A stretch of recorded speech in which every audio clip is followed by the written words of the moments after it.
Halo, selamat siang pemirsa. Sinar Siang kembali hadir menemani aktivitas Anda. Bersama saya Sabrina Sila. Berikut berita pilihan siang ini.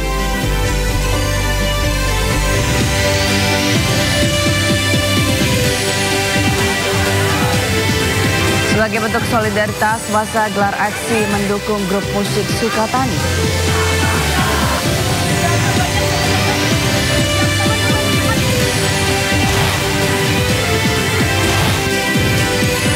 Kejaksaan Agung tetapkan Rifa Siahaan, Dirut Pertamina Patraniaga tersangka dugaan korupsi tata kelola minyak mentah.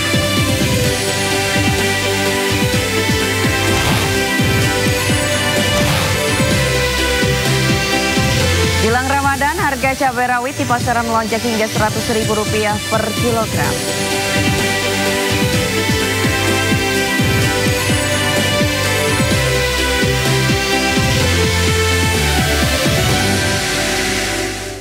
Pemirsa, kebakaran melanda sebuah hotel di kawasan Taman Sari Glodok, Jakarta Barat. Saat ini petugas pemadam kebakaran masih berupaya meluncur ke lokasi.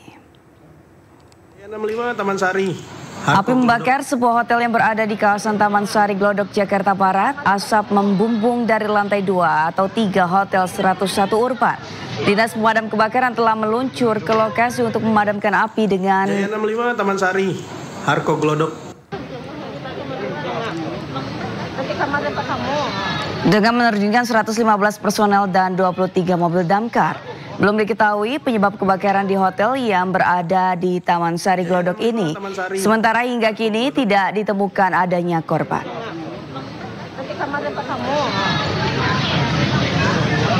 Pemirsa, viral sejumlah tenaga kesehatan dan warga di Kecamatan Lewatidahu, Sumba Timur menerobos derasnya arus sungai dengan styrofoam. Aksi ini dilakukan untuk melayani posyandu dan pemeriksaan kesehatan warga di seberang sungai.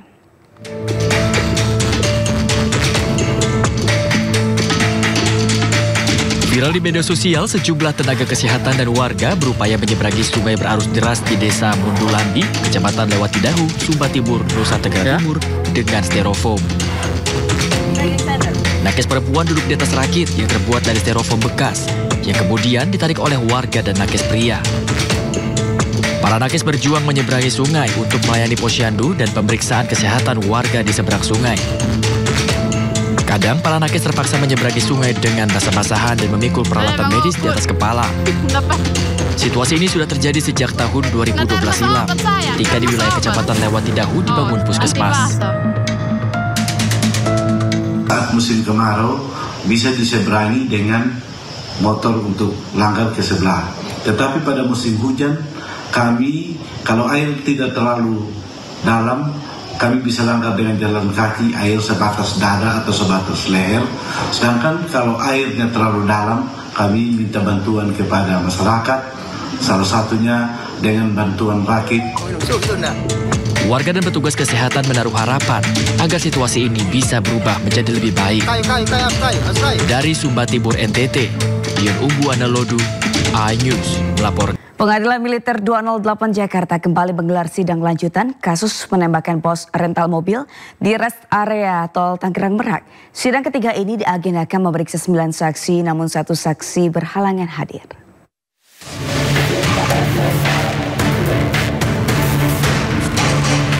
Sidang ketiga ini memeriksa 8 saksi, diantaranya dokter spesialis forensik, 3 anggota kepolisian Kasatreskrim Polresta Tangerang, 2 karyawan Indomaret, dan 2 satpam rest area kilometer 45. Dalam persidangan lanjutan ini terungkap bahwa saksi yang merupakan karyawan minimarket di lokasi kejadian sempat melihat korban yang merupakan bos rental masuk ke dalam toko setelah tertembak di bagian dada. Selain itu, saksi kepolisian yang dihadirkan oleh auditor, yaitu Kompol Arif Nazarudin Yusuf, menyebut bahwa pihaknya menemukan sebanyak 5 selongsong peluru di lokasi penembakan. Setelah dilakukan pemeriksaan tadi pagi, yaitu saksi 9, yaitu Dr. Betty Adayat, kemudian dilanjutkan pemeriksaan barang bukti berupa surat, yaitu visum, yang telah kita saksikan bersama-sama lagi, yaitu mengenai kematian korban. Kemudian sidang sampai hari ini saksi yang telah diperiksa adalah sebanyak 16 saksi. Rencananya sidang akan dilanjutkan Kamis 27 Februari 2025 dengan agenda pemeriksaan saksi tambahan oleh auditor militer serta saksi atas nama Ningsih yang berhalangan hadir pada sidang ketiga. Jika waktu mencukupi, maka pada sidang keempat juga akan dilaksanakan pemeriksaan terhadap 3 terdakwa. Tim Liputan iNews melaporkan. Kepala Desa Kohot, Kabupaten Tangerang, Banten, Arsin bin Asip ditahan penyidik Direktorat Tindak Pidana Umum Bareskrim Polri. Bersama 3 tersangka lain, Arsin bin Asip diduga memalsukan sertifikat hak milik dan sertifikat hak guna bangunan di wilayah Pagar Laut, Kabupaten Tangerang. Penyidik Direktorat Tindak Pidana Umum Bareskrim Polri menahan Kepala Desa Kohot, Kabupaten Tangerang, Arsin bin Asip. Penyidik juga menahan 3 tersangka lain, yakni Sekretaris Desa Kohot dan 2 penerima kuasa. Keempat tersangka diduga terlibat secara bersama-sama memasukkan sertifikat hak milik dan sertifikat hak guna bangunan yang dilakukan sejak tahun 2023. Dari hasil penyelidikan, para tersangka memasukkan 263 SHG B dan 17 sertifikat hak milik di kawasan perairan Pagar Laut Kabupaten Tangerang, Banten. Kepada 4 orang tersangka kita putuskan mulai malam ini kita laksanakan penahanan. Kemudian untuk tindak lanjut setelah melaksanakan penahanan kami akan segera melengkapi berkas dan berkoordinasi ke. Kepala Desa Kohot Arsin menjalani pemeriksaan perdana sebagai tersangka dalam kasus pemalsuan dokumen Pagar Laut Tangerang. Arsin menjadi tersangka pertama kasus Pagar Laut yang diperiksa Bareskrim Polri.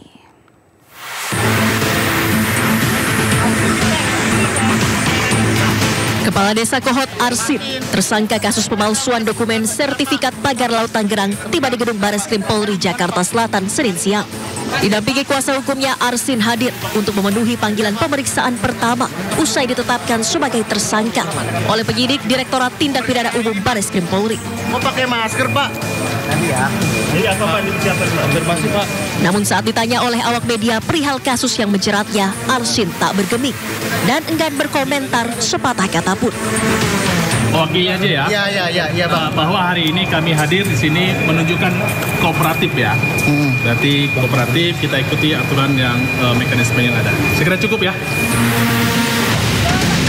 Sebelumnya penyidik Bareskrim Polri telah melayangkan panggilan pertama terhadap 4 tersangka kasus dugaan pemalsuan dokumen sertifikat hak guna bangunan dan sertifikat hak milik Pagar Laut Tangerang.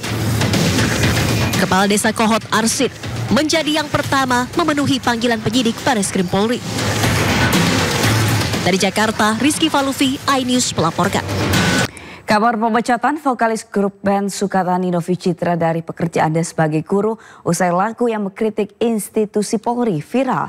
Namun pihak sekolah membantah jika pemecatan terkait lagu Bayar.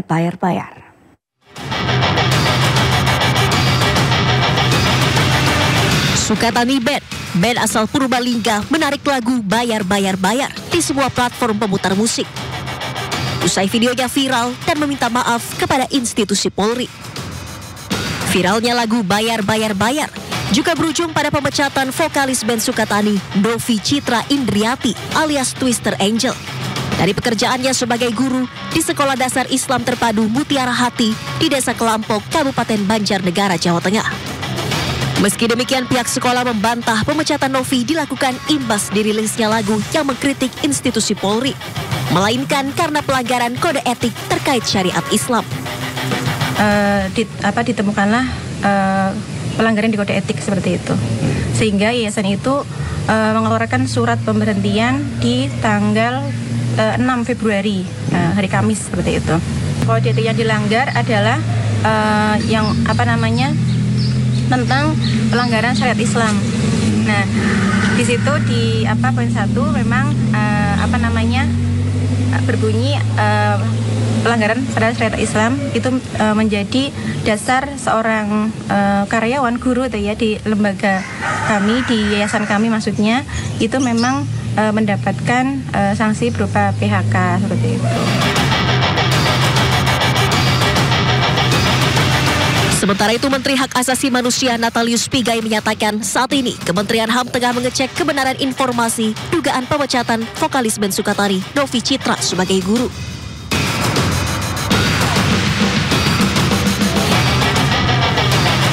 Pigai menegaskan jika benar Novi dipecat karena menjadi vokalis band Sukatani, dirinya akan menolak pemecatan tersebut guna memastikan perlindungan dan penghormatan HAM bagi Novi.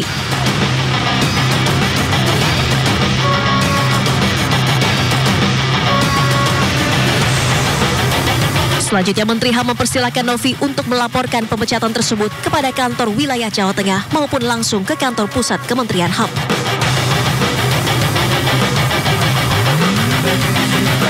Vokalis grup band Sukatani Novi Citra Indriati tercatat sebagai guru sekolah dasar Islam Terpadu Mutiara Hati di Desa Kelampok, Kecamatan Purwareja, Kelampok, Kabupaten Banjarnegara, Jawa Tengah. Akan tetapi status data pokok pendidikan Novi sudah tidak aktif sejak Kamis 13 Februari 2025. Tim Liputan iNews melaporkan.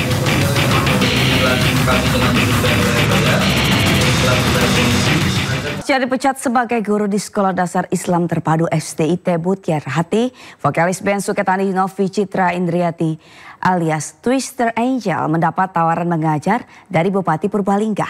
Tawaran ini pun langsung disambut baik orang tua Novi dan berharap sang anak mendapatkan pekerjaan yang lebih baik.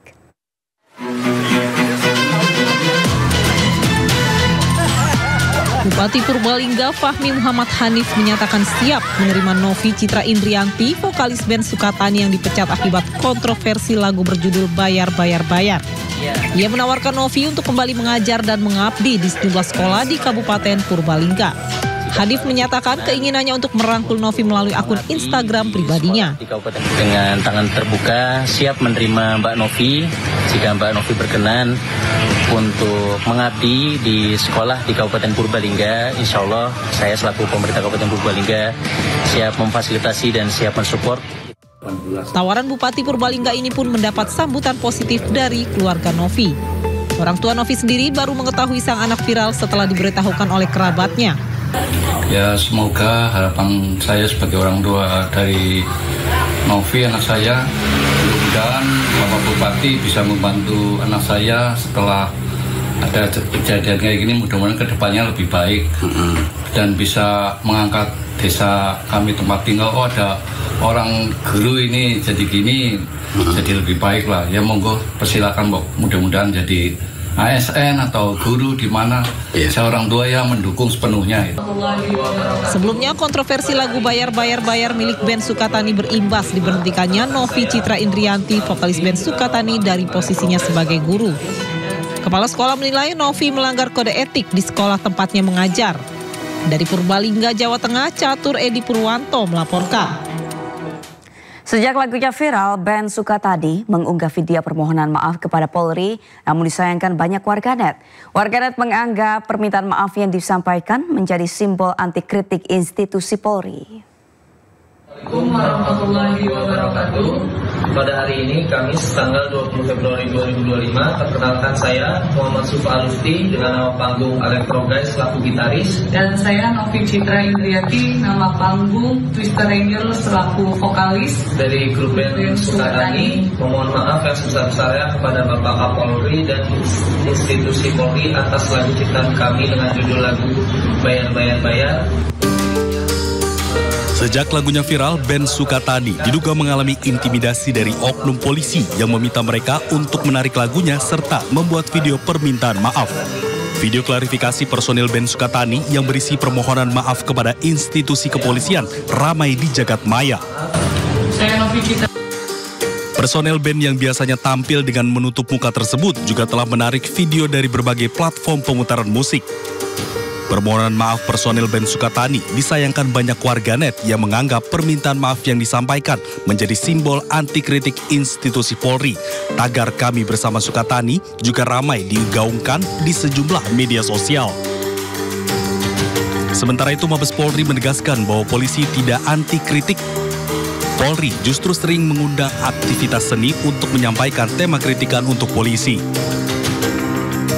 Di sini saya ingin menjelaskan bahwasannya apa yang menjadi bagian kritik dan itu membangun secara konstruktif kepada Polri, itu menjadi bagian evaluasi kita bersama, ya, terutama pada Polri yang berangkat dari suatu kecintaan para komunitas-komunitas ini melalui ekspresinya masing-masing, dan kita sangat menghargai ekspresi itu.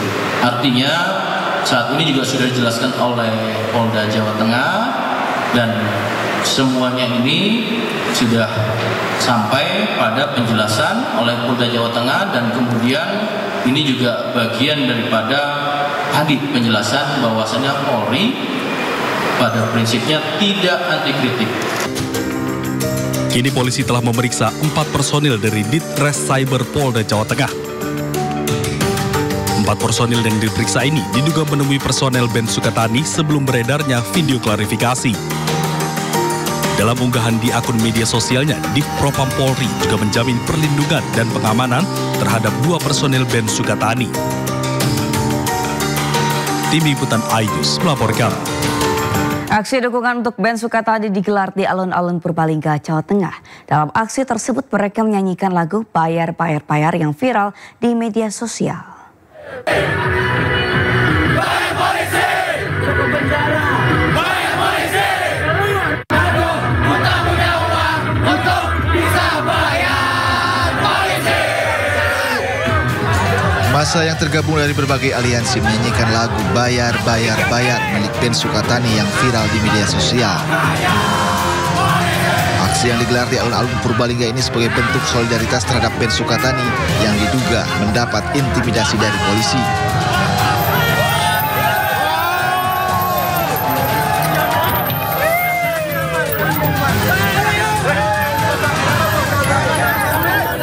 Aksi solidaritas band Sukatani juga dilakukan dengan menyebar uang receh sebagai simbol mahalnya biaya untuk ongkos berurusan dengan polisi. Aksi solidaritas ini digelar untuk memberikan edukasi kepada polisi dan masyarakat bahwa karya musik sebagai bentuk ekspresi yang tidak sepantasnya dibungkam. Peserta aksi menyatakan agar masyarakat tidak takut untuk menyampaikan ekspresi dan menyuarakan kebenaran dengan media apapun. Lagunya Bayar Bayar Bayar, ya sebenarnya itu adalah bagian dari kritik dari kepada institusi kepolisian gitu. Itu di sana ada indikasi intimidasi dan lain sebagainya. Makanya hari ini kita bersolidaritas kepada teman-teman Sukatani dan juga kepada teman-teman lainnya supaya nggak takut untuk bersuara dan berekspresi menyampaikan kritiknya terhadap institusi kepolisian ataupun pemerintah seperti itu. Setelah melakukan aksi solidaritas kepada band Sukatani, ratusan peserta aksi kemudian melakukan aksi sosial. Mereka membagi-bagikan ratusan paket sayuran kepada warga masyarakat yang melintas di jalanan sekitar alun-alun Purbalingga. Dari Purbalingga, Jawa Tengah, Catur Edi Purwanto, Aidus melaporkan. Sementara itu, Ketua Komisi 3 DPR RI Habibur Rahman memberikan tanggapannya soal kinerja polisi. Menurut Habibur Rahman, untung ada polisi yang telah banyak membantu masyarakat umum, diantaranya soal narkoba dan kekerasan seksual pada perempuan. Polisi berhasil mengungkap kasus tersebut bahkan sampai ke pelosok negeri. Kita khawatir dengan anak-anak kita, generasi muda kita terpapar narkoba. Untung ada polisi ya yang kerja keras mengejar bandar-bandar narkoba sampai ke pelosok-pelosok, menangkap mereka, memastikan mereka untuk mendapatkan hukuman yang setimpal. Ketika banyak kasus kekerasan seksual terhadap perempuan dan anak di bawah umur, hati kita miris dan teriris. Untung ada polisi. Mereka bisa mengungkap kasus-kasus tersebut yang tingkat kerumitannya sangat amat tinggi. Sehingga para pelaku ya dari berbagai profesi, orang-orang biadab tersebut bisa diseret untuk dimintai pertanggungjawaban. Apakah ada polisi yang bermasalah? Ya, tentu. Tapi sebagaimana profesi-profesi lainnya, pastilah ada oknum yang bermasalah.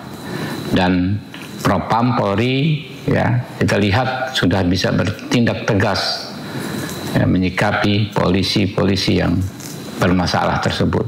Masih banyak lagi hal-hal besar, hal-hal penting yang dilakukan oleh anggota dan institusi Polri di luar kewajibannya, melampaui panggilan tugasnya untuk melayani bangsa ini. Pemirsa, Kejaksaan Agung menetapkan 7 tersangka kasus korupsi PT Pertamina periode 2018-2023 dalam korupsi tata kelola minyak mentah dan produksi kilang Pertamina.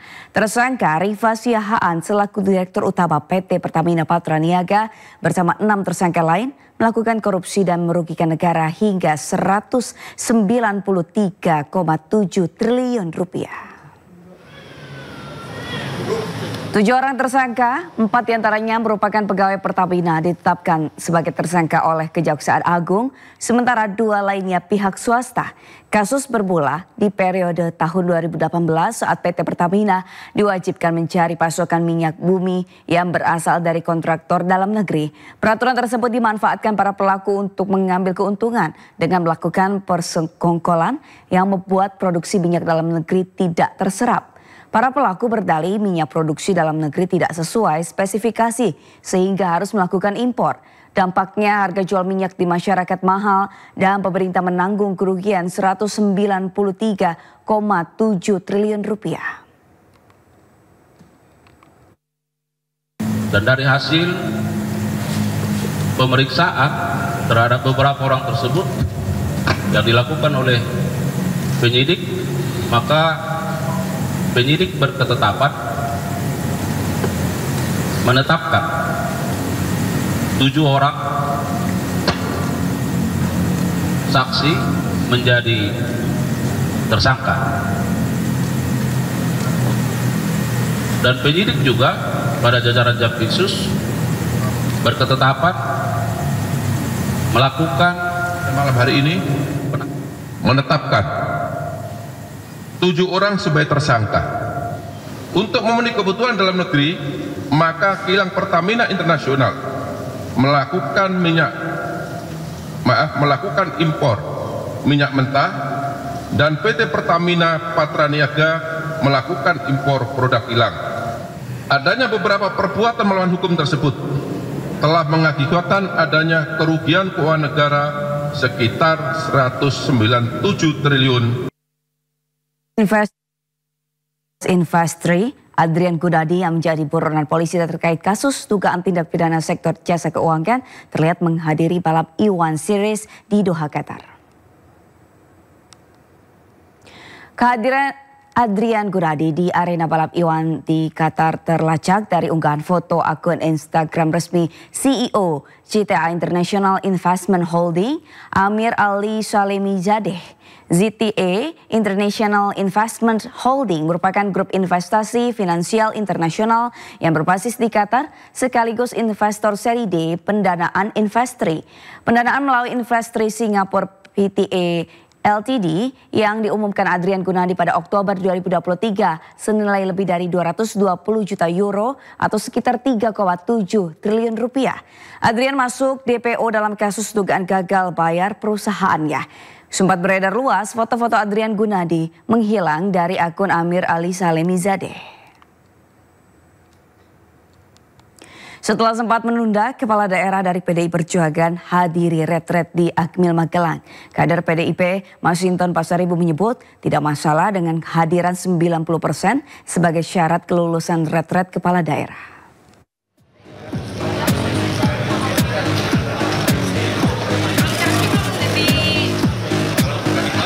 Kepala daerah dari PDI Perjuangan akhirnya mengikuti retret di Akmil Magelang, Jawa Tengah. Gubernur DKI Jakarta sekaligus kader PDI Perjuangan Pramono Anung menyebut tak ingin menjelaskan alasan dirinya baru mengikuti retret di hari keempat. Pramono mengaku telah berkoordinasi dengan Ketua Umum PDI Perjuangan terkait keikutsertaan dirinya di retret ini. Tentunya dengan berbagai pertimbangan, dengan mempertimbangkan sesungguh-sungguhnya apa yang menjadi arahan Ibu Ketua Umum untuk melakukan penundaan.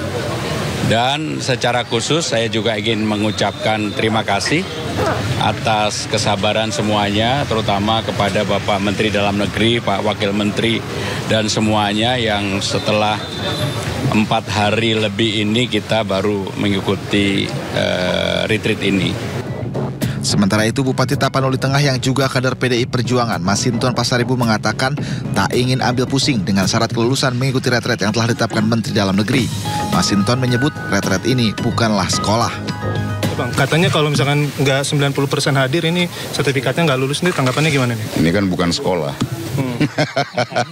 Kalau sertifikatnya cuma keikutsertaan aja itu tercantum? Ya cukup itu aja menurut saya. Karena ngurus masyarakat ini kan bukan dilihat dari kelulusan. Ya, kalau secara syarat kelulusan itu kan secara formal sudah ada di KPU tuh. Syarat-syarat formal pendaftaran itu. Sebelumnya PDI Perjuangan mengeluarkan instruksi yang melarang kepala daerah dari partainya menunda kegiatan retret kepala daerah di Akademi Militer Magelang. Instruksi dikeluarkan dalam bentuk surat dan ditandatangani langsung oleh Ketua Umum PDI Perjuangan Megawati Soekarno Putri. Surat ini berisi instruksi yang ditujukan kepada seluruh kepala daerah dan wakil kepala daerah dari kader PDI Perjuangan untuk tak ikut perjalanan retret di Magelang, Jawa Tengah pada 21 hingga 28 Februari 2025. Dengan keikutsertaan kepala daerah PDI Perjuangan di retret Akmil Magelang, tentunya menjadi pertanyaan sejumlah pihak. Apakah PDI Perjuangan lunak atau untuk kepentingan rakyat? Tim Liputan iNews melaporkan. Sementara itu, Menteri Dalam Negeri Tito Karnavian menyambut positif kehadiran sejumlah kepala daerah PDI Perjuangan yang akhirnya bergabung mengikuti retret di hari keempat. Mendagri menyebut kegiatan retret di Akademi Militer ini akan bermanfaat sehingga rugi jika kepala daerah tidak mengikutinya. Di malam ada berapa banyak men? 17 kalau salah, ya teman-teman dari PDIP. Kemudian saya dengar juga hari ini ada yang mau bergabung, ya. Tapi ya kita minta untuk sekali lagi ini acara kenegaraan ya, acara pemerintah yang tadi udah rekan-rekan semua kepala daerah merasakan sendiri manfaatnya, ya. Baik untuk kepentingan membangun integritas, leadership, manajerial, dan terutama berkawan. Tadi saya kumpulkan tadi seluruh gubernur, bupati, wali kota se-Indonesia bagian timur. Ya, dari Maluku Utara, Maluku, kemudian Papua Barat, Papua Barat Daya, Papua Selatan, Papua Tengah, Papua Induk. Mereka berterima kasih sekali karena nggak saling kenal. Dan itu mereka bisa saling tukar-tukar handphone, bisa saling tahu orangnya, ngerti chemistry, sudah mulai tahu yang ini yang lucu, yang ini sering suka joke, yang ini pendiam. Itu seperti itu yang sebetulnya nilai yang sulit untuk diukur ya.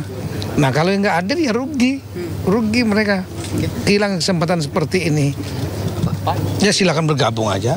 Silakan bergabung dan kemudian segera menyesuaikan diri, berkenalan sama teman-teman yang lain, ikuti narasumber, manfaatkan waktu untuk sekali lagi membangun jaringan dengan para menteri, para gubernur, bupati, wali kota. Tadi ini kan semua lagi rapat, bukan rapat, lagi saya minta wajib saya suruh kumpul para gubernur dengan para bupati, wali kotanya semua ini. Ini ada yang se-Sumatera, ada yang se-Jawa, saya pecah dua supaya nggak terlalu banyak, kelasnya kan Jawa banyak. Bali Nusra sendiri, kemudian juga ada yang Sulawesi, kelompok yang di Kalimantan, Indonesia Timur. Tapi nanti malam dan besok saya minta pecah kecil lagi per provinsi sendiri. Udah mulai diskusi antara mereka gitu. Mau diapain daerahnya, rakyatnya. Kira-kira begitu. Soal sertifikasi ini kan supaya nggak terjadi rivalitas. Ini kan kita ingin membentuk sebenarnya kekompakan, teamwork, solidaritas antara mereka, gotong royong, itu yang paling utama.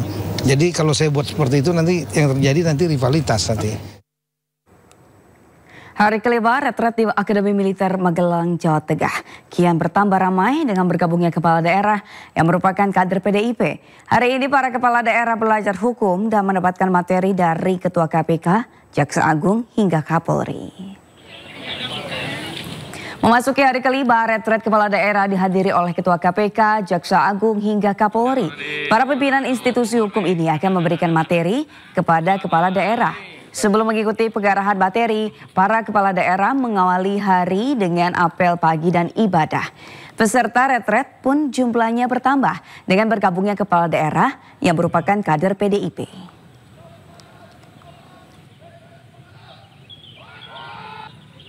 Saya sampaikan berulang kali bahwa pemerintah daerah itu salah satu tugas utamanya adalah mensukseskan apa yang menjadi misi visi dari pemerintah pusat, dalam hal ini adalah Presiden Prabowo.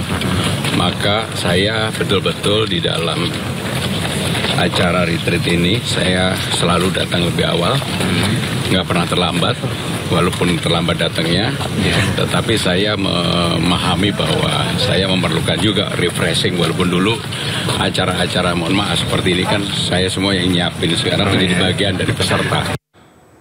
Dan untuk mengetahui suasana retret hari ini, dengan bergabungnya kepala daerah dari kader PDIP, kami sudah terhubung dengan rekan Irfan Hardiansyah di Akademi Militer Magelang, Jawa Tengah.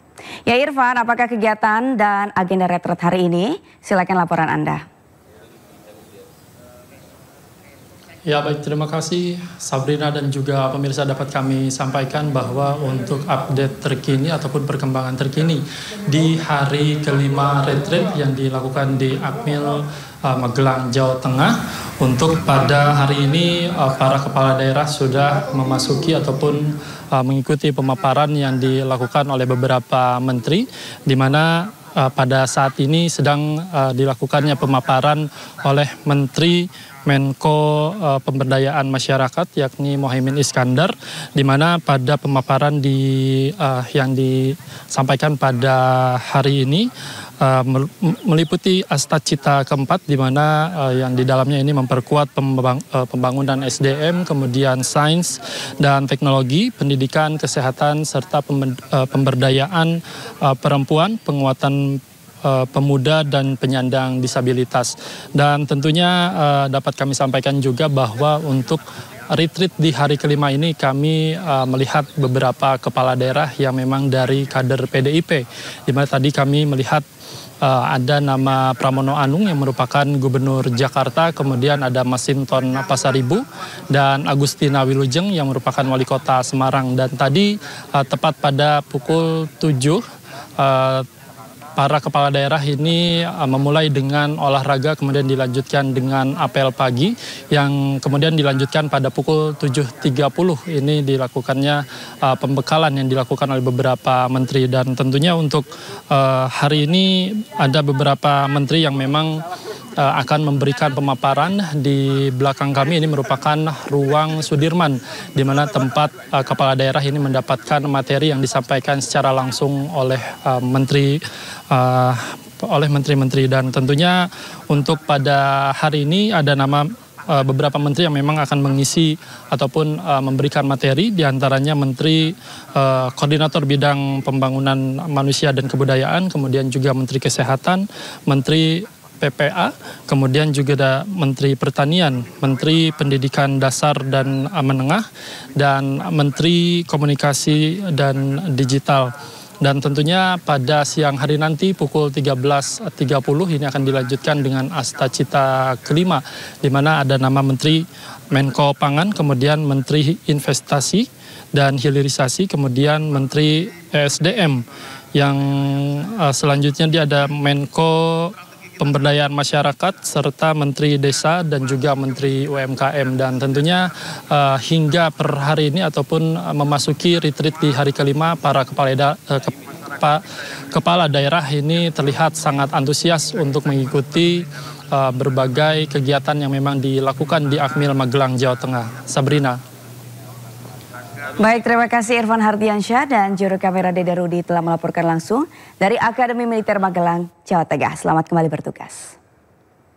Pemirsa, sementara itu Mahkamah Konstitusi resmi mengabulkan gugatan sengketa Pilkada Kabupaten Serang yang membatalkan kemenangan istri Menteri Desa Yandri di pemilihan Bupati Serang. MK juga instruksikan KPU Kabupaten Serang untuk menyiapkan pemungutan suara ulang. Mahkamah Konstitusi atau MK membatalkan hasil Pilkada Kabupaten Serang pada 2024 lalu yang dimenangkan oleh Ratu Rahmatu Askiah yang juga merupakan istri dari Menteri Desa Yandri Susanto. Putusan dibacakan Ketua MK Suhartoyo di ruang sidang MK Jakarta pada Senin 24 Februari 2025.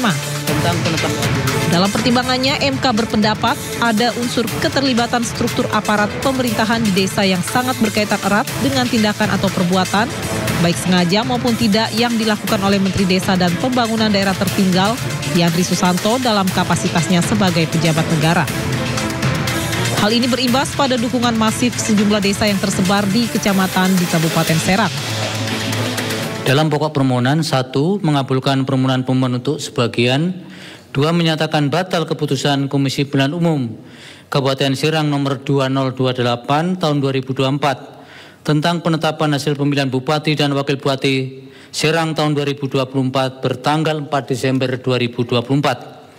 3. Memerintahkan Komisi Pemilihan Umum Kabupaten Serang untuk melaksanakan pemungutan suara ulang pemilihan Bupati dan Wakil Bupati Serang tahun 2024 di seluruh TPS di Kabupaten Serang dengan mendasarkan pada daftar pemilih tetap, daftar pemilih pindahan, dan daftar pemilih tambahan yang sama dengan pemungutan suara pada tanggal 27 November 2024. Gugatan perkara diajukan oleh rival pasangan nomor urut 2 Ratu Rahmatu Azkiyah Muhammad Najib Hamas, yakni pasangan calon Bupati nomor urut 1 Andika Hazrumi Nanang Supriyatna. Pelanggaran terstruktur dinilai terjadi secara sistematis saat Yandri sebagai suami dari Ratu Rahmatu Azkiyah diduga secara terencana untuk memenangkan pasangan nomor urut 2 dengan mengkonsolidasikan 277 kepala desa se-Kabupaten Serang. Dari Jakarta, tim liputan melaporkan. Pemirsa, Agus Harimurti Yudhoyono atau AHY kembali menjadi Ketua Umum Partai Demokrat periode 2025-2030. AHY terpilih dalam Kongres ke-6 Partai Demokrat di Jakarta pada Senin malam.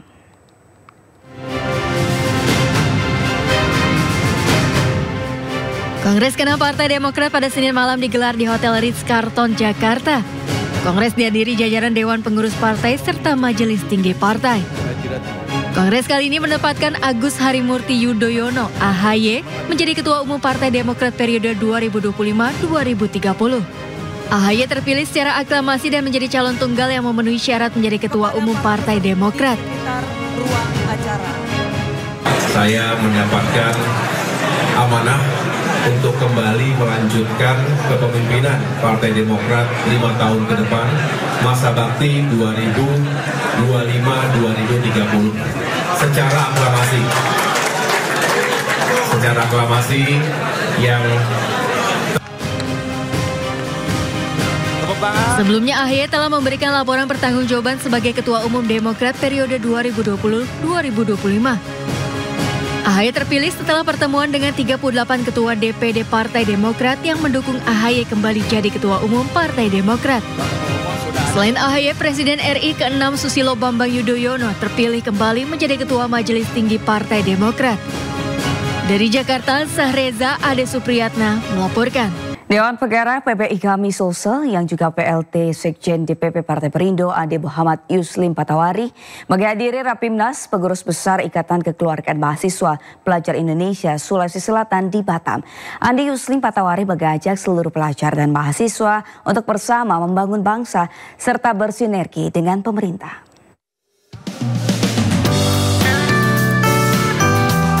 Pengurus Besar Ikatan Kekeluargaan Mahasiswa Pelajar Indonesia Sulawesi Selatan menggelar Rapat Pimpinan Nasional atau Rapimnas PBI Kami Sulsel dan Sulsel Connection Forum yang digelar di Hotel PIH Batam Center Batam. Kegiatan yang diisi ratusan mahasiswa dari 38 provinsi di Indonesia dan berlangsung selama 3 hari ini juga turut dihadiri PLT Sekjen DPP Partai Perindo Andi Yuslim Patawari. Pada kesempatan ini, mahasiswa diharapkan untuk tetap kritis dan produktif dengan mengedepankan ide-ide dan gagasan yang positif. Harapan terbesarnya mahasiswa bagaimana tetap menjadi mahasiswa yang kritis, yang produktif, mengedepankan ide-ide dan gagasan. Kontrol ke pemerintah itu penting, tapi kita mau kontrol yang terstruktur dan sistematis. Dewan Pengarah PBI Kami Sulsel ini juga mendorong para mahasiswa untuk menjalankan fungsinya sebagai penerus sejarah bangsa serta membangun bangsa dengan bersinergi bersama pemerintah, baik dari tingkat pusat maupun daerah. Terkait program organisasi secara internal dan bagaimana menyikapi kebijakan-kebijakan pemerintah. Kemudian konsolidasi eksternal juga kita akan merumuskan bagaimana langkah kami dalam mengawal pemerintahan Prabowo Gibran, menyikapi dan memberikan kajian-kajian rekomendasi kebijakan secara akademis.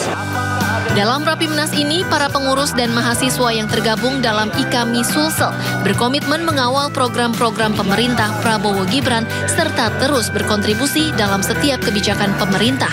Dari Batam, Kepulauan Riau, Gusti Yenosa, iNews melaporkan. Kebakaran melanda sebuah hotel di kawasan Taman Sari, Glodok, Jakarta Barat. Saat ini petugas pemadam kebakaran masih berupaya meluncur ke lokasi. Api membakar sebuah hotel yang berada di kawasan Taman Sari, Glodok, Jakarta Barat. Asap membumbung dari lantai 2 atau 3 Hotel 101 Urban. Dinas pemadam kebakaran telah meluncur ke lokasi untuk memadamkan api dengan menerjunkan 100 personel. Belum diketahui penyebab kebakaran di hotel yang berada di Taman Sari, Glodok ini. Begitu pula terkait adanya korban juga belum diketahui. Jaya 65 Taman Sari, Harko Glodok. Dan untuk mengetahui kondisi terkini dari lokasi kebakaran yang terjadi di kawasan Taman Sari, Glodok, Jakarta Barat, sudah ada rekan Yasmin Atania di lokasi. Ya Yasmin, apakah titik api sudah berhasil dipadamkan? Ya baik, selamat siang Sabrina dan juga pemirsa. Tadi pada pukul 10 lewat 40 waktu Indonesia Barat, api sudah berhasil dipadamkan secara keseluruhan, membutuhkan waktu kurang lebih 1 jam. Karena berdasarkan informasi yang kami terima dari petugas damkar, ini menerima informasi adanya kebakaran di salah satu hotel di kawasan Glodok, Jakarta Barat pada pukul 9 lewat 13 waktu Indonesia Barat. Tadi ada sebanyak 20 unit mobil damkar yang dikerahkan. Dapat dilihat di layar kaca untuk saat ini proses adalah proses pendinginan dan juga adalah proses penyisiran dari dalam gedung hotel untuk memastikan bahwa benar-benar tidak ada korban jiwa dalam peristiwa ini. Kebakaran yang terjadi pada 9 pagi hari tadi, ini api bukan berasal dari dalam hotel, melainkan dari bangunan yang berada di sebelah hotel. Dapat dilihat di layar kaca, inilah bangunan dari adanya titik api tersebut muncul. Namun karena lokasi bangunan yang sangat berdekatan dengan hotel, menyebabkan asap turut masuk ke dalam hotel melalui jendela dan sempat membuat panik para tamu hotel. Namun dari petugas juga berhasil mengevakuasi tamu hotel keluar hotel dengan aman dan juga selamat. Dan dapat dilihat juga di sini untuk saat ini dari petugas damkar ini masih terus melakukan proses penguraian asap. Dan berdasarkan pantauan kami untuk para tamu hotel memang sebagian sudah meninggalkan lokasi ini, namun juga ada sebagian yang masih berada di sini mungkin untuk menunggu barang-barang mereka agar bisa diambil nantinya pada saat kondisi memang sudah kondusif dan juga sudah aman untuk kembali dimasuki oleh para tamu hotel. Sekian informasi yang dapat kami sampaikan. Sabrina, kembali ke studio. Ya Yasmin, lalu sudah ada informasi terkait dugaan penyebab kebakaran? Nah, terkait dugaan penyebab kebakaran hingga saat ini petugas masih terus melakukan penyelidikan lebih lanjut. Namun dapat saya perjelas kembali bahwasanya untuk titik api bukan berasal dari bagian hotel ataupun dari dalam hotel, melainkan dari gedung yang berada di sebelah hotel. Berdasarkan informasi yang kami terima pun untuk gedung tersebut memang merupakan sebuah rumah, namun dijadikan mes begitu ya bagi karyawan perusahaan tertentu. Namun terkait dengan untuk penyebab pastinya, kita masih menunggu informasi lanjut terkait dengan hal tersebut, Sabrina. Baik, terima kasih Yasmin. Kami tunggu perkembangan selanjutnya. Selamat bertugas kembali. Setelah kemarin resmi diluncurkan Danantara, hari ini boleh beroperasi. Seperti apa operasional hari pertama Danantara dan apa saja aktivitasnya, kami sudah terhubung dengan rekan Jen Cahyani. Ya Jen, apa saja kegiatan perdana Danantara pada hari ini dan jam berapakah para pegawai Danantara harus sudah hadir? Ya, Sabrina dan juga pemirsa, kalau kita pantau sejak pagi tadi di kantor Danantara di daerah Cikini, Jakarta Pusat memang belum ada aktivitas yang dilakukan di sini sejak pagi tadi. Pun dengan orang-orang atau pejabat yang sudah dilantik pada hari kemarin di Istana Negara oleh Presiden Prabowo Subianto juga tidak terlihat di kantor Danantara di sini. Dan tadi kami hanya memantau saja, ini ada beberapa orang-orang yang sempat kami tanyakan kepada security yang ada di sini. Ini nanti akan menjadi jajaran direksi di Danantara yang hari ini berkunjung ke sini, kemudian mungkin melakukan konsolidasi dan lain sebagainya. Namun belum diresmikan siapa saja yang nanti akan bekerja di bawah Dewan Pengawas dan juga Badan Pelaksana Danantara. Nah, itu yang masih menjadi pertanyaan kami. Kapan mereka mulai bekerja, kemudian stafnya atau karyawannya yang akan bekerja di sini siapa saja, karena yang dapat kami ulas juga ya, Danantara ini gabungan dari beberapa BUMN yang memang kemarin juga sudah disebutkan ada 7 BUMN yang akan bergabung. Nah, nantinya staf atau karyawan yang akan bekerja di sini apakah akan dari hasil restrukturisasi dari BUMN, kantor-kantor BUMN yang bergabung dengan Danantara, ataukah akan ada atau merekrut atau menambah karyawan baru untuk bekerja di kantor Danantara itu sendiri. Nah, kami sejauh ini juga masih mencari informasi kepada siapa nanti yang bisa dimintai keterangannya terkait dengan 2 hal tersebut, kapan mereka akan mulai bekerja, kemudian siapa saja staf atau karyawan yang akan dipekerjakan di kantor Danantara. Dan untuk dari strukturisasinya sendiri, ini kemarin juga sudah disampaikan ya oleh Presiden Prabowo Subianto pada saat pelantikannya. Ini nantinya di Danantara itu sendiri akan ada dua kumpulan ya, yaitu ada Dewan Pengawas, ada juga Badan Pelaksana. Dewan Pengawas ini akan dipimpin oleh Erick Thohir, kemudian untuk badan pelaksananya ini nanti akan dipimpin oleh Rosan Roslani sebagai Menteri Investasi juga.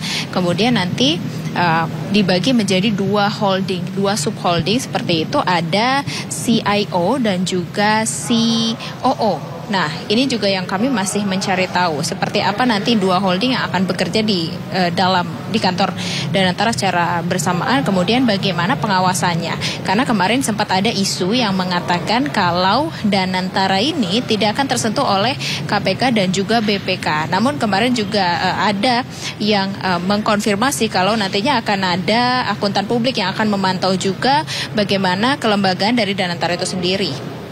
Selain itu juga tadi sudah disebutkan akan ada ex dari Perdana Menteri Inggris Tony Blair yang akan menjadi atau bergabung di dalam struktur Dewan Pengawas Danantara. Nah, itu nanti akan kita tunggu seperti apa perkembangannya, mulai dari kelembagaan, kemudian kapan mereka akan bekerja, kemudian siapa saja karyawan atau staf yang akan dipekerjakan di sini. Selain memang kalau untuk jajaran tingginya ini memang mereka kebanyakan merangkap ya, seperti memang menteri-menteri, kemudian ketua badan atau kepala badan ini akan berkantor juga di kantor Danantara. Nah, nanti akan kami update kembali informasinya. Sementara itu, Sabrina. Baik, terima kasih Jen Cahyani telah melaporkan langsung dari kantor Danantara Jakarta. Selamat bertugas kembali. Pemirsa, Badan Pengelola Investasi Danantara akhirnya diresmikan Presiden Prabowo di Istana Kepresidenan Jakarta Senin siang. Menteri Investasi dan Hilirisasi Rosan Roslani resmi menjadi bos Danantara. Tak hanya itu, ada nama mantan Perdana Menteri Inggris Tony Blair disebut akan masuk dalam tim Dewan Pengawas. Acara. Para jajaran menteri dan wakil menteri hingga staf sus Kabinet Merah Putih menghadiri peluncuran BPI Danantara di Istana Kepresidenan Jakarta. Peluncuran resmi BPI Danantara oleh Presiden Prabowo turut dihadiri Presiden ke-6 Susilo Bambang Yudhoyono dan Presiden ke-7 Joko Widodo. Namun Presiden ke-5 Megawati Soekarno Putri tidak hadir dalam peluncuran badan baru tersebut. Presiden Prabowo bahkan menunjuk SBY dan Jokowi sebagai Dewan Penasihat Danantara. Sementara Erick Thohir ditunjuk sebagai Ketua Dewan Pengawas Danantara. Pak Rosan, benar Pak, Tony Blair jadi Dewan Pengawas untuk Danantara ya Pak? Iya, salah satunya. Terima kasih Pak. Dewan Penasihat ya Pak. Prabowo juga menunjuk 3 nakoda untuk mengisi jajaran direksi Danantara, diantaranya Menteri Investasi dan Hilirisasi Rosan Roslani sebagai CEO Danantara.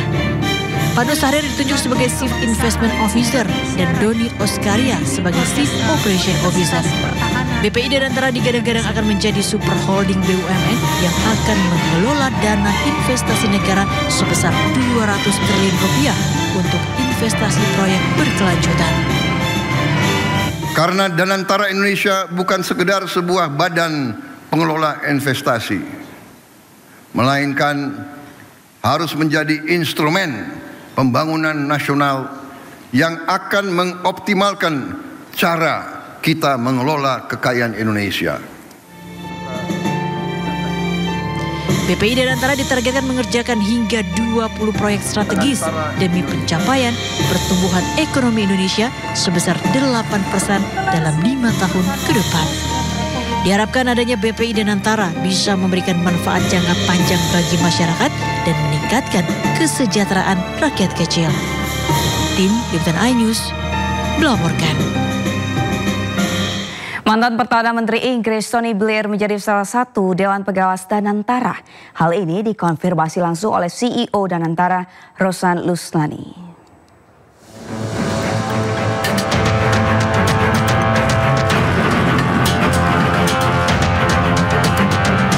Mantan Perdana Menteri Inggris Tony Blair menjadi salah satu Dewan Pengawas Danantara. Masuknya Blair ke jajaran Dewan Pengawas dibenarkan oleh CEO BPI Danantara, Rosan Ruslani. Pak Rosan benar Pak, Tony Blair jadi Dewan Pengawas untuk Danantara ya Pak? Iya, salah satunya.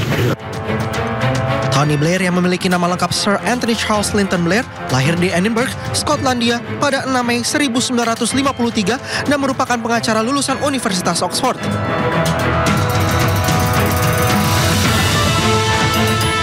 Blair pernah menjadi Dewan Penasehat Ibu Kota Nusantara pada tahun 2022. Lalu mundur 6 tahun ke belakang, Blair mendirikan organisasi non-profit Tony Blair Institute for Global Change. Sejak remaja, Blair sudah menyelami dunia politik. Ia menjadi pemimpin Partai Buruh pada Juli 1994 dengan meraup dukungan 57 suara. Blair bahkan menjadi Perdana Menteri termuda dalam sejarah Inggris karena terpilih pada tahun 1997.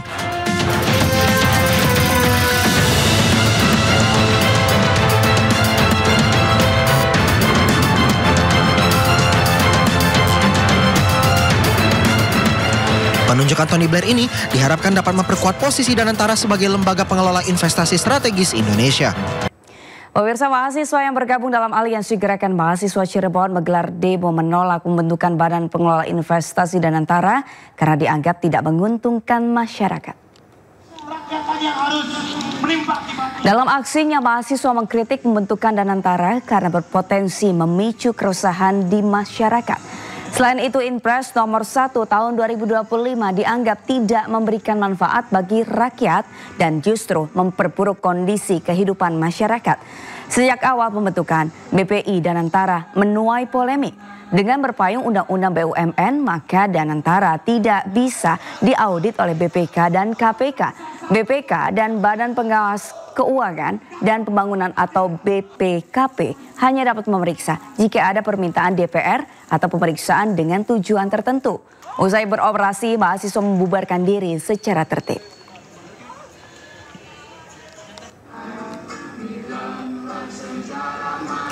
Kehadiran Danantara menuai ragam polemik, salah satunya terkait ketentuan Danantara tidak diaudit BPK dan KPK. Namun hal ini dinilai pengamat pasar modal justru positif, lantaran dapat membuat BUMN bisa menjalankan bisnis lebih profesional. Mengucap Bismillahirrahmanirrahim.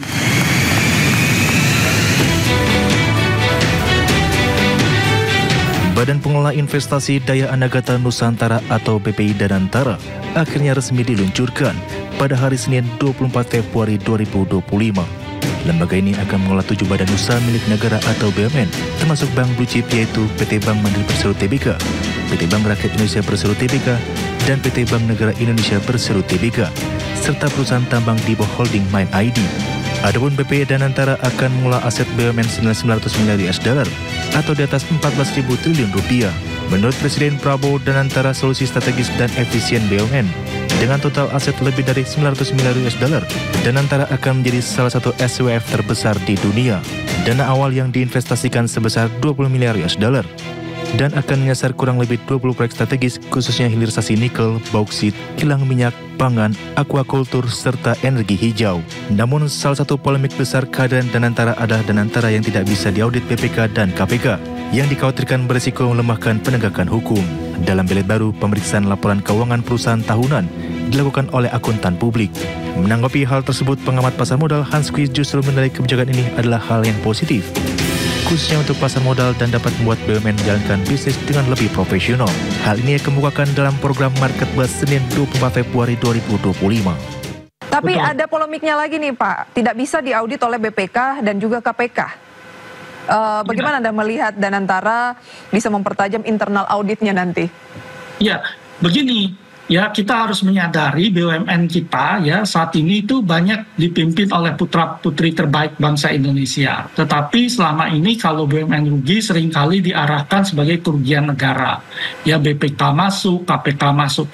Padahal kadang-kadang keputusan bisnis gitu ya. Dan keputusan bisnis itu nggak selalu benar. Maksudnya nggak selalu berhasil ya. Jadi kalau selalu berhasil itu mungkin kita butuh selevel dewa gitu ya untuk melakukan itu. Nah, ketika itu bisa gagal gitu ya, tentu orang-orang yang memimpin tadi akan sangat konservatif sekali. Hasilnya tentu jadi terbatas gitu ya. Jadi dia akan play safe gitu.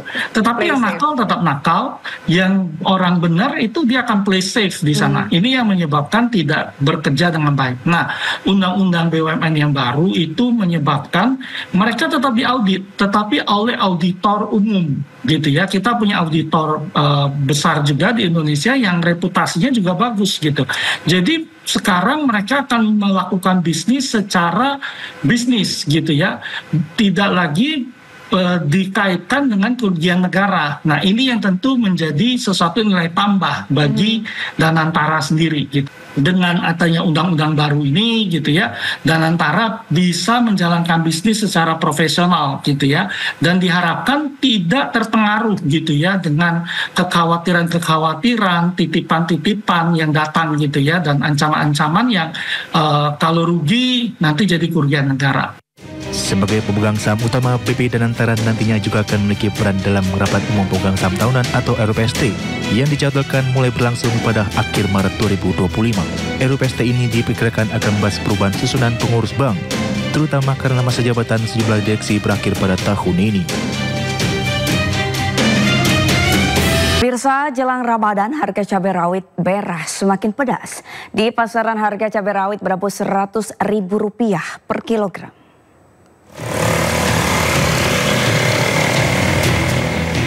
Ibu-ibu di Cimahi, Jawa Barat yang mulai menyetok bumbu dapur jelang Ramadan yang kurang dari sepekan ini terkejut saat akan membeli cabai. Pasalnya sejumlah harga cabai di pasar atas baru ini melonjak. Cabai rawit merah yang sebelumnya Rp70.000 per kilogram kini tembus hingga Rp100.000. Harga cabai merah besar juga ikut naik yang sebelumnya Rp50.000 kini mencapai Rp70.000 per kilogram. Selain cabai, harga bawang merah juga merangkak naik Rp10.000 dari Rp30.000 menjadi Rp40.000 per kilogram. Menurut pedagang, melonjaknya harga bumbu dapur dikarenakan permintaan yang banyak namun stoknya terbatas. Biasanya pas kilo sekarang setengah gitu kalau beli bumbu-bumbu gitu. Mudah-mudahan ya katanya bisa dikurangi lah. Mudah-mudahan pas bulan puasa bisa turun. Cabai sama cabai rawit ini Pak domba, cabai keriting merah juga naik Pak. Cabai rawit asalnya berapa? Kemarin dari harga 60 sampai 70, sekarang 90 100.000 lah. Terus untuk cabai merah Tanjung? Cabai merah Tanjung sekarang 70.000. 70 asalnya berapa? Asalnya kemarin sempat 50.000. Keperluan yang perlu banyak Pak yang pakai, kan mau menjelang munggah. Terus barang terbatas, jadi harganya tinggi Pak. Untuk daya belinya sendiri gimana? Pasti berkurang Pak, sama ibu-ibu juga agak ngeluh sedikit ya. Diprediksi harga sembako masih akan merangkak naik saat bulan puasa. Sementara warga berharap pemerintah bisa menstabilkan harga di pasaran. Dari Cimahi, Jawa Barat, Yuwono melaporkan. Kenaikan harga komoditas pangan juga terjadi di Jakarta. Komoditas yang naik signifikan diantaranya cabai dan bawang merah yang meroket sejak sebulan terakhir. Berikut laporan Hendri Aprila dan juru kamera Seto Pratomo di Pasar Kebayoran, Jakarta Selatan. Ya pemirsa, jelang bulan suci Ramadan, ini masyarakat mulai mengunjungi pasar untuk berbelanja, membeli kebutuhan pokok untuk mempersiapkan di bulan suci Ramadan. Kalau kami pantau, sejumlah harga-harga komoditas pangan ataupun bahan pokok juga sedang mengalami peningkatan harga. Ini salah satunya kami sedang berada di salah satu pasar, yakni di Pasar Kebayoran, Jakarta. Ini kalau kami lihat dan kami tambah tunjukkan pemirsa, nah di samping saya saat ini ada cabai merah yang juga sedang mengalami peningkatan, kemudian juga ada pun yang juga mengalami penurunan seperti halnya tomat juga mengalami penurunan. Ini dari awalnya Rp20.000 sekarang menjadi Rp15.000. Kemudian juga bawang mengalami peningkatan dan beberapa harga lainnya. Namun juga selain hanya ada peningkatan, ada pun juga yang memiliki harga stabil seperti halnya minyak kita yang kini harganya masih mencapai Rp16.000 per 1 liternya. Nah, kalau kami pengen berbincang sedikit dengan salah satu penjual, kira-kira harganya apa saja yang masih naik, kemudian juga apa sih penyebabnya, kita sudah bersama dengan ibu penjualnya. Ibu, selamat pagi. Dengan ibu siapa kalau boleh tahu? Rusmini. Rusmini, ibu kalau boleh tahu harga yang sedang naik apa saja nih? Sekarang lagi naik lagi, kemarin sempat turun. Apa aja bu yang lagi naik? Lagi naik merah besar, merah keriting, cabai rawit, bawang merah. Berapa bu, dari berapa? Bawang merah kemarin udah 35, sekarang 40. Cabai merah keriting kemarin udah 50, sekarang 60. Merah besar kemarin udah 60, sekarang 70. Tomat, bawang kan udah kan kemarin, udah tadi 35, sekarang 40. Tomat kemarin 20, turun sekarang 15. Kalau boleh tahu penyebabnya apa sih bu kalau untuk peningkatan harganya? Nggak panen petaninya. Nggak panen? Nah, ini menjelang bulan suci Ramadan, biasanya masyarakat mengincar apa sih bu? Kalau mau lebaran kurang seminggu itu baru, kalau puasa turun, yang makan berkurang. Oke Bu, sebelumnya terima kasih dan selamat melanjutkan aktivitasnya kembali. Nah pemirsa, ternyata ada pun peningkatan harga dan juga penurunan harga. Namun kalau kami juga mendengar informasi dari penjual maupun pembeli, mereka mengharapkan harga dari komoditas pangan ini dapat stabil. Dan tentunya juga kalau penyebabnya ini karena mungkin tadi yang disebutkan oleh ibunya, karena panen yang sedang gagal panen ataupun pengurangan pemasukan yang juga sedang tidak baik. Dari Jakarta, Hendri Afrila dengan juru kamera Seto Pratomo, iNews melaporkan. Makan bergizi gratis akan tetap dilaksanakan selama bulan Ramadan, namun mekanisme pemberian MBG akan berbeda dari biasanya. Jika sekolah masuk selama bulan Ramadan, maka program makan bergizi gratis tetap dilaksanakan. Hal ini disampaikan oleh Kepala Badan Gizi Nasional Dadan Hidayana. Mekanisme pemberian MBG selama Ramadan nantinya bisa dibawa pulang oleh penerima manfaat untuk berbuka puasa. Dan jika penerima tidak berpuasa, makan tetap bisa dimakan langsung, namun di lokasi tersembunyi. Untuk Ramadan tetap dilaksanakan, jadi kalau sekolah masuk, maka program makan bergizi tetap dilaksanakan. Tetapi mekanismenya berbeda seperti hari biasa, di mana kita akan berikan makan bergizi itu untuk dibawa pulang. Ya, jadi untuk yang puasa bisa dimakan saat buka, untuk yang tidak puasa bisa dimakan sembunyi di sekolah atau di rumah. Ya, jadi bentuk makanannya bentuk makanan yang tahan lama, seperti contohnya susu, telur rebus, kurma, kemudian kue kering fortifikasi, buah, dan lain-lain. Ya, mungkin juga sesekali ada bubur kacang hijau atau kolak. Yang jelas sumber komposisi gizinya tetap, di mana di situ ada protein, ada karbohidrat, dan ada serat. Kementerian Pekerjaan Umum memastikan akan ada kebijakan diskon tarif tol saat arus mudik maupun balik pada Lebaran tahun 2025. Menteri Pekerjaan Umum Dodi Hanggodo menyebut saat ini pihaknya tengah membahas dengan Badan Usaha Jalan Tol terkait besaran diskon tarif tol yang akan diberikan pada mudik Lebaran. Kementerian berharap besaran diskon tarif tol minimal sama dengan penerapan diskon pada Lebaran tahun lalu.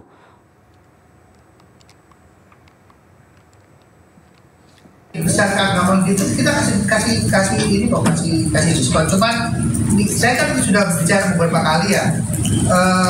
Kalau tarif tol itu kan motongnya tuh profit marginnya si badan usaha, jadi saya mesti bicara dari hati ke hati. Contohnya kemarin Nagaru, itu nggak ada benda pekerjaan, tapi kita bisa kasih 10%. Apalagi kita ada perintah kan, berarti kita, dan saya di dalam ratas sudah mengatakan di Pak Presiden, insya Allah bisa Pak, saya bilang gitu. Cuman memang angkanya belum bulat, mungkin angkanya nanti kalau bulat setelah perhubungan bulat lah. Jadi pada saat kita lakukan bersama lah, kan bisa lah saya separuh. Tapi lagi kita godok sama-sama dengan para. Pemirsa, merasakan sensasi wisata padang pasir menjadi pilihan ketika Anda berkunjung ke Dubai Uni Emirat Arab. Selain sajian panorama yang mempesona, kita juga bisa memacu adrenalin menggunakan kendaraan 4WD mengeksplor padang pasir yang luas sejauh mata memandang. Penasaran seperti apa? Berikut liputannya.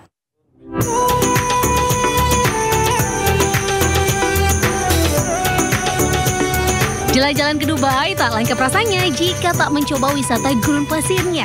Lokasi desert safari yang tak jauh dari jantung kota Dubai Uni Emirat Arab, tepatnya 1 jam waktu tempuh, kalian bakal disuguhkan panorama padang pasir yang luas sejauh mata memandang. Cara yang paling seru mengeksplor gurun pasir nan indah ini dengan mengendarai kendaraan 4WD yang pasti dilakukan oleh pengemudi profesional ya. Merasakan sensasi naik turun bukit pasir, menanjak hingga menuruni gurun. Benar-benar memacu adrenalin banget dan pastinya seru abis.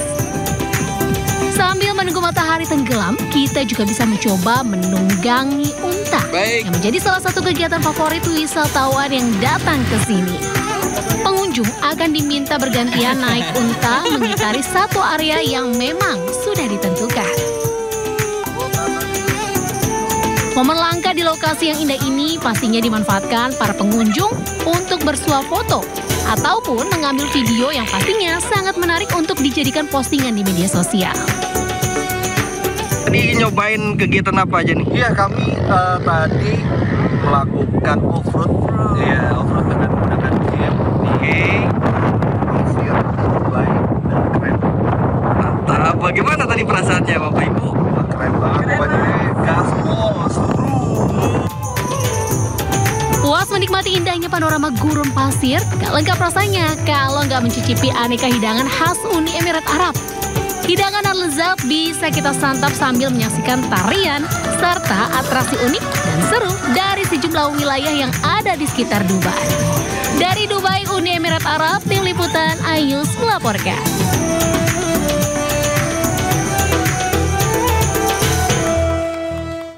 Dan pemirsa, informasi tadi berakhir Sinda siang hari ini.